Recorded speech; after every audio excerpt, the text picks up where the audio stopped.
High everyone, আসসালামু আলাইকুম। Welcome back to my channel. আশা করি যে যেখানে আছেন অনেক বেশি ভালো আছেন, আর আমি ভীষণ ভালো আছি আলহামদুলিল্লাহ। আজকে আমি অনেক দিন পরে একটি রেসিপি নিয়ে চলে এসেছি আপনাদের মাঝে। আশা করি আপনাদের ভালো লাগবে। শুধুমাত্র একটি ডিম দিয়ে ইলেকট্রিক বিটার ছাড়া আর ওভেন ছাড়া আমি এই স্পঞ্জ কেকটি তৈরি করেছি। তো দেখতে পাচ্ছেন আমার এই কেকটি কিন্তু মোল্ডের সাইড থেকে ছেড়ে দেয়নি, ডেবে যায়নি বা চুপসে যায়নি। যতটুকু ফুলেছে ঠিক ততটুকুই কিন্তু আছে। তো আমি এখন মোল্ড আউট করে 3টি স্লাইস করে কেটে নিচ্ছি। আর এই যে একটু আপনারা খেয়াল করলে বুঝতে পারবেন যে কতটা স্পঞ্জি হয়েছে।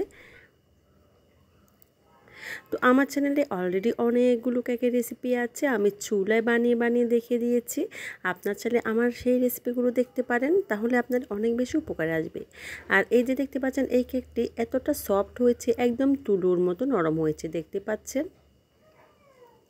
তো এইভাবে করে সফট করে যদি আপনারা কেকগুলো বানাতে চান ইলেকট্রিক বিটার আর ওভেন ছাড়া, তাহলে আপনার জন্য আমার সব রেসিপিগুলো, আপনারা আমার রেসিপিগুলো ফলো করলে একদম 100% পারফেক্ট কেক আপনারা তৈরি করতে পারবেন, কোনো ধরনের ঝামেলা ছাড়া।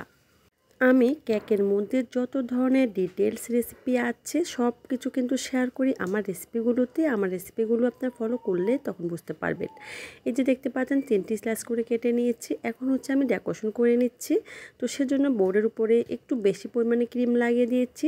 কেকের একটি স্লাইস বসিয়ে দিয়ে হাত দিয়ে একটু চেপে চেপে অ্যাডজাস্ট করে দিয়েছি। তারপর হচ্ছে এখানে সুগার সিরাপ দিয়ে দিচ্ছি। স্পঞ্জ কেকের মধ্যে হচ্ছে একটু বেশি পরিমাণে সুগার সিরাপ দিতে হবে, তাহলে কিন্তু স্পঞ্জ কেক ড্রাই হয় না, খেতে কিন্তু ভীষণ ভালো লাগে, একদম ময়েস্ট থাকে আর কি। তো মুখে দিতে কিন্তু মিলে যায়। তো একটু বেশি পরিমাণে ক্রিম দিয়ে দিচ্ছি। আপনারা আপনাদের পছন্দ মতো ক্রিম অ্যাড করবেন আর কি। যদি বিজনেসের জন্য হয় তাহলে একটু বেশি পরিমাণে ক্রিম দেওয়াটাই ভালো। তো ভালো করে স্প্রেড করে দিয়েছি। কেকের আরেকটি স্লাইস একটু চেপে চেপে হাত দিয়ে দিচ্ছি।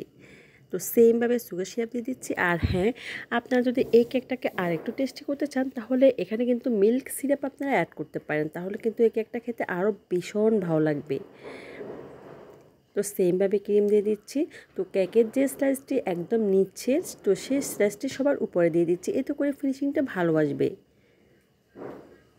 আমার চ্যানেলে কেকের এত রেসিপি আছে, আপনারা দেখলে বুঝতে পারবেন আমি কত গোপন টিপস শেয়ার করেছি।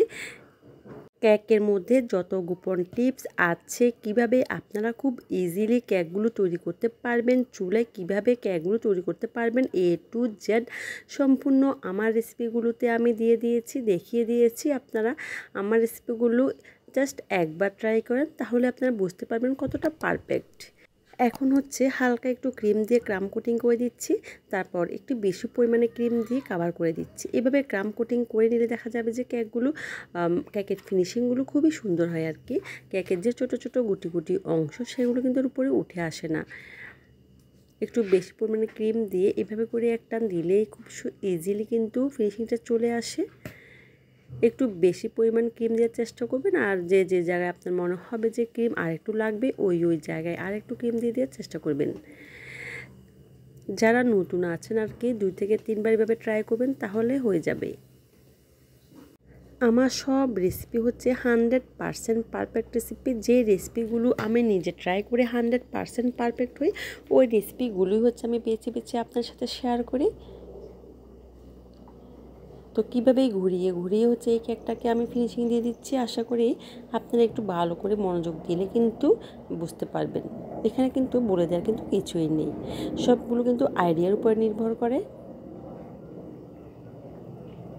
আর এই যে কেকের কাজগুলো হচ্ছে যত বেশি আপনি প্র্যাকটিস করবেন ততটাই কিন্তু হাত চলে আসবে, মানে প্র্যাকটিসের উপরে নির্ভর করে আর কি। যতটা প্র্যাকটিস করবেন ততটা হাত ক্লিয়ার হয়ে যাবে। তো ভালো করে একটু ফিনিশিং দিয়ে দেওয়ার পর হচ্ছে বোর্ডটাকে একটা টিস্যু পেপারের সাহায্যে ভালো করে মুছে নিচ্ছি। তারপরে আপনারা চাইলে নর্মাল ফ্রিজে রেখে দিতে পারেন 10 থেকে 20 মিনিটের জন্য, আবার চাইলে সাথে সাথে ডেকোরেশন করে নিতে পারেন। মাত্র একটি ডিম দিয়ে কত বড় সাইজের একটা কেক হয়েছে, আশা করি আপনারা সেটা দেখে বুঝতে পারছেন। আর স্লাইসগুলো কতটা সুন্দর হয়েছে, কতটা স্পঞ্জি, একদম নরম তুলতুলে হয়েছে। যদি আপনারা ঠিকঠাকভাবে কেক বানাতে পারেন, তাহলে এই রকমই একটি ডিম দিয়ে আপনি অনেক বড় একটা কেক তৈরি করতে পারবেন।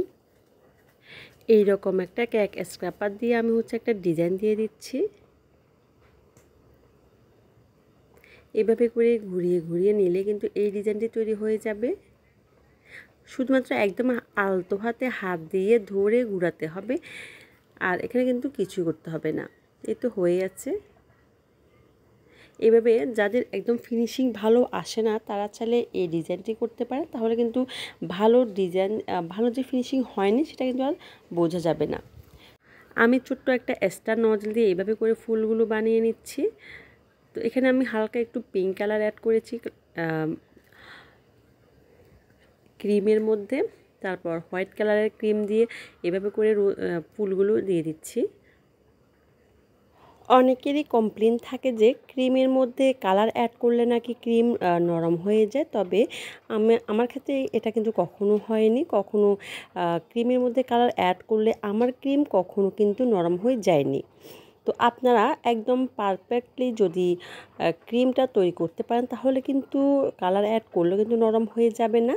তো যদি একদম পারফেক্ট ক্রিম আপনারা তৈরি করতে চান তাহলে আমার চ্যানেলে অনেকগুলো ক্রিমের রেসিপি আছে, আপনারা সেগুলো দেখতে পারেন। তারপর থেকে ইনশাআল্লাহ আপনারা একদম 100% পারফেক্ট ক্রিম তৈরি করতে পারবেন।